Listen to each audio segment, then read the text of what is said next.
அத்தா கருவாப்பாப்பா எப்படி இருக்குதுன்னு கேட்டிங்க. அவன் ரொம்ப நல்லா இருக்கிறான், ரொம்ப ரொம்ப நல்லா இருக்கிறான். பாருங்கள் இந்த அந்த நீட்டமாக இருக்குது, அது மட்டும்தான்.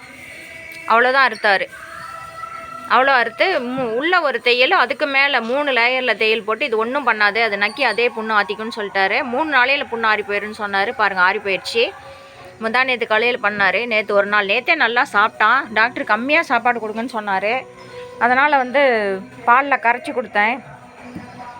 அவன் இங்கே படுக்க மாட்டேங்கிறான் காரையில். அதனால் பாருங்கள் சாக்கு போட்டு என்னென்னமோ பண்ணி அவன் வேறு எங்கே பாருங்கள் விஜய்லாம் நின்றுட்டுருக்குறான். அங்கே வா விஜய். வேறு நாயெல்லாம் கிட்ட வராமல் பார்த்துட்ருக்குறேன். நல்லா இருக்கிறான் இல்லத்தா, ரொம்ப நல்லா இருக்கிறான். எனக்கு ரொம்ப சந்தோஷம். டாக்டர் இங்கே பண்ணி கொடுத்தாரு. ஏன்னா எனக்கு பெரிய பிரச்சனை இவனை கூட்டிகிட்டு போகிறது தான். இவனை எப்படி கூட்டிகிட்டு போகிறது? எங்கள் வீட்டில் கார்லாம் இல்லை, கார் இருந்தால் தான் கூட்டிகிட்டு போக முடியும். இவனை எப்படி கூப்பிட்டு போகிறதுனே எனக்கு தெரில. ரொம்ப ரொம்ப இதாகிடுச்சு. ஆனால் டாக்டர் இங்கேயே பண்ணி கொடுக்குறேன்னு சொல்லி பண்ணி கொடுத்துட்றேன். எல்லா எக்ஸ்பெரிமெண்ட்டும் கொண்டுட்டு எல்லாம் நிறையா தேவைப்படுது. நல்லா செஞ்சு கொடுத்தாரு. பாருங்கள் ரொம்ப நல்லா இருக்கிறான்.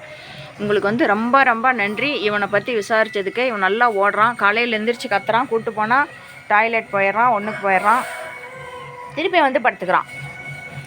அப்படியே தான் சொன்னார். நீங்கள் அவுத்து விட்டாலும் அது எங்கேயும் போகாது, 3-4 நாளைக்கு அது அங்கேயே தான் இருக்கும் அப்படின்னு சொன்னார். அந்த புண்ணை பிச்சிக்கும் போல் தெரியுது. அப்பப்போ அப்படியே இப்படி தொட்டு இதை இப்படி கீறி விட்டுக்கிட்டு இருந்தால் அவன் நல்லா சுகமாக உட்காந்துருக்குறான்.